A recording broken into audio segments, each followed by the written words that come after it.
칼리 리눅스를 설치하고 처음 메타스플로잇을 실행하기 전에 메타스플로잇을 데이터베이스와 연결해주면 좋습니다. 데이터베이스를 꼭 연결해야 하는 것은 아니지만 데이터베이스를 연결하면 좋은 점이 크게 두 가지가 있습니다. 첫 번째 좋은 점은 nmap을 메타스플로잇에서도 직접 실행할 수가 있는데 그 결과를 DB에 저장하여 필요할 때 바로 확인할 수 있도록 만들 수가 있습니다. 이따가 곧 보여드리도록 하겠습니다.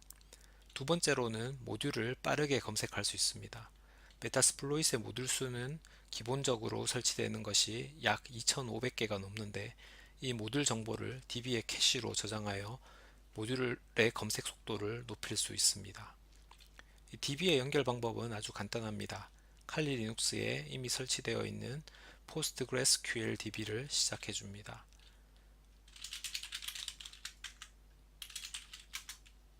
그리고 msfdb init 명령을 실행하여 DB를 초기화해 줍니다.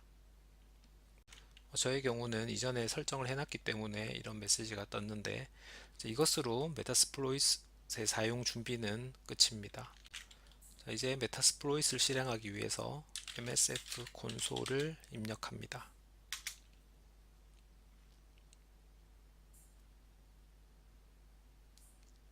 메타스플로잇이 실행되고 있습니다. 그리고 우선 db 스테이터스를 입력하셔서 DB가 잘 연결되어 있는지 확인할 수 있습니다. 자, 그리고 여기 처음 화면을 보니 현재 버전과 모듈의 개수들을 알려주고 있습니다. 자, 모듈에는 1577개의 익스플로이트 공격 모듈과 907개의 옥실리어리 보조 모듈, 그리고 272개의 포스트 모듈, 페이로드, 인코더, 노프스 모듈이 있다고 이렇게 되어 있습니다. 이 모듈들은 계속해서 업데이트가 됩니다. 이 중에 이 익스플로잇 모듈이라는 것은 실제로 취약점을 공격하여 해킹을 시도하는 공격 모듈입니다. 이때 반드시 페이로드 모듈을 같이 사용하여 익스플로잇 모듈이 성공이 되면 그때 이 페이로드 모듈이 실행이 됩니다. 보조 모듈은 일종의 공격 모듈이긴 한데 주로 익스플로잇 모듈 사용 전에 스캐닝을 위한 용도로 사용되며 페이로드를 실행하지 않습니다. 그리고 페이로드는 아까 말씀드렸듯이 익스플로잇이 성공이 되면 실행하게 될 어떤 코드입니다. 바인드 쉘, 리버스 쉘 같은 것이 대표적인 페이로드가 됩니다. 만약 이것을 나쁘게 써먹는다면 악성 코드 같은 것들도 페이로드가 될 수 있습니다.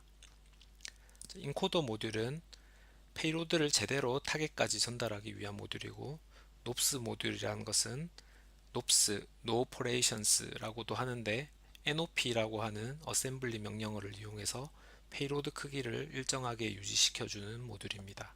인코더 모듈이나 노프스 모듈 같은 경우는 페이로드를 제작할 때 관련이 있는데 메타스플로잇이 기본적으로 처리를 해주기 때문에 일단은 모르셔도 크게 상관은 없습니다.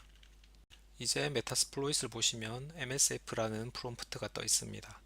여기에다가 명령어를 입력하면 되는데 help를 입력해 보시면은 각종 명령어들에 대한 설명이 나옵니다. 시간 나실 때 어떤 명령어들이 있는지 찬찬히 보시기를 권해드립니다. 꼭 필요한 명령어들은 실습 중에 보시게 될 것입니다. 자, 이제 공격을 한번 실습해 보겠습니다. 그런데 일단 뭘 공격해야 할지 알아야겠죠. 이를 위해서 넷서스 결과나 nmap, 스파르타 결과에서 정보를 찾아보셔도 되는데 메타스플로잇에서 바로 nmap을 한번 실행해 보겠습니다. db nmap으로 스캔을 하면 그 결과를 db에다가 저장할 수가 있습니다. 여기에다가 한번 메타스플로잇 터블에 대해서 db nmap을 실행해 보겠습니다. -sv까지 주어서 버전 정보까지 스캐닝을 하겠습니다. 자, 스캐닝이 끝났으면 services라는 명령어를 실행해 봅니다. 그러면은 nmap 결과를 이렇게 메타스플로잇에서 바로 확인을 할 수가 있습니다. 자, 이 중에서 nmap 결과를 보면 21번 포트에 VSFTPD 2.3.4 버전이 동작 중인 걸 알 수 있습니다. 자, 이렇게 이 버전 정보를 확인했으면 이걸 가지고 서치를 해봅니다. 서치 vs ftpd.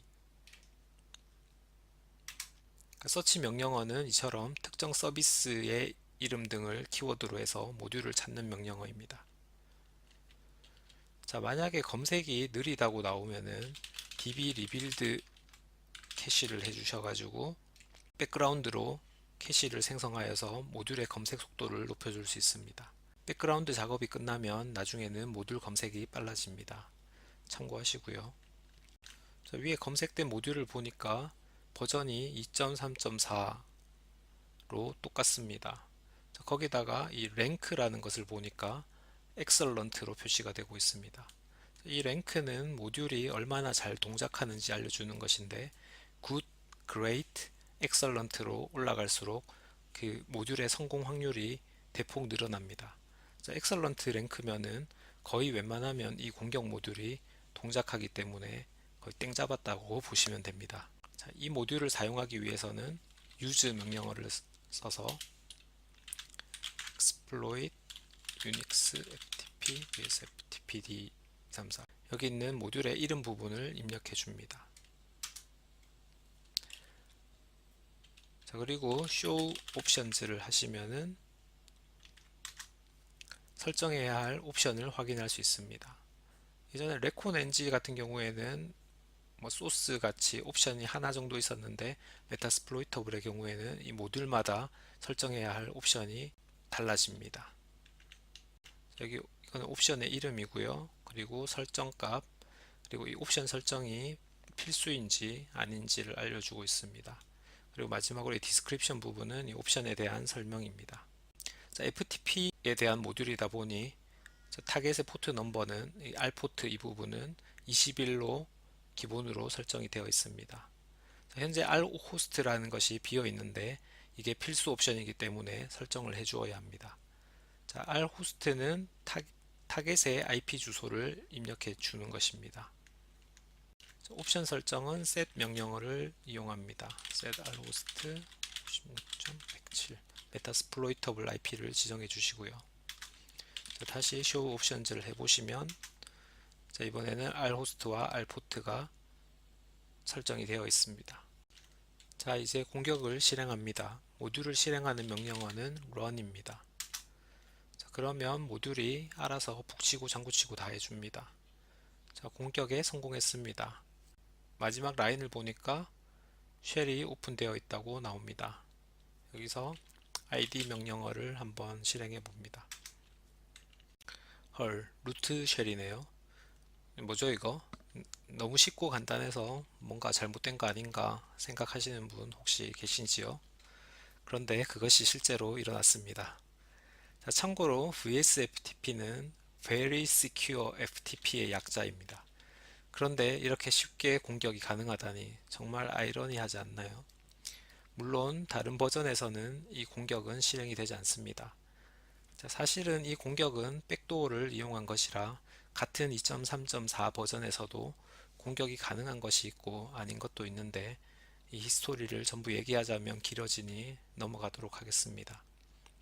자, 아무튼 지난번에 VNC로 간단하게 루트를 딴 적도 있고 자, 이렇게 첫 번째 메타스플로잇 실습에서도 너무 쉽게 루트까지 따버렸는데 뭐 할까요 이제? 퇴근하고 집에 가면 되나요? 제가 모의 해킹 교육을 하다 보면 처음 모의 해킹을 접하시는 분들 중에는 이렇게 쉽게 공격을 성공하고 나면 뭔가 허무해지면서 더 이상 뭘 해야 되는지 모르시는 경우를 종종 봅니다. 이 이후의 과정은 나중에 포스트 익스플로이트 섹션을 참고해 보시고요. 지금은 메타스플로잇에 대해서 좀 더 익힐 겸 몇 가지를 더 살펴보도록 하겠습니다. 여기서 컨트롤 Z를 누르시면 세션을 백그라운드로 만들 수 있습니다. Y를 해주시고요. 세션을 백그라운드로 해두면 메타스플로이트 프롬프트로 돌아와서 다른 작업을 할 수가 있게 됩니다. 그러다가 언제든지 우리가 원할 때 다시 원래 쉘로 돌아갈 수 있습니다. 세션즈를 입력해 보겠습니다.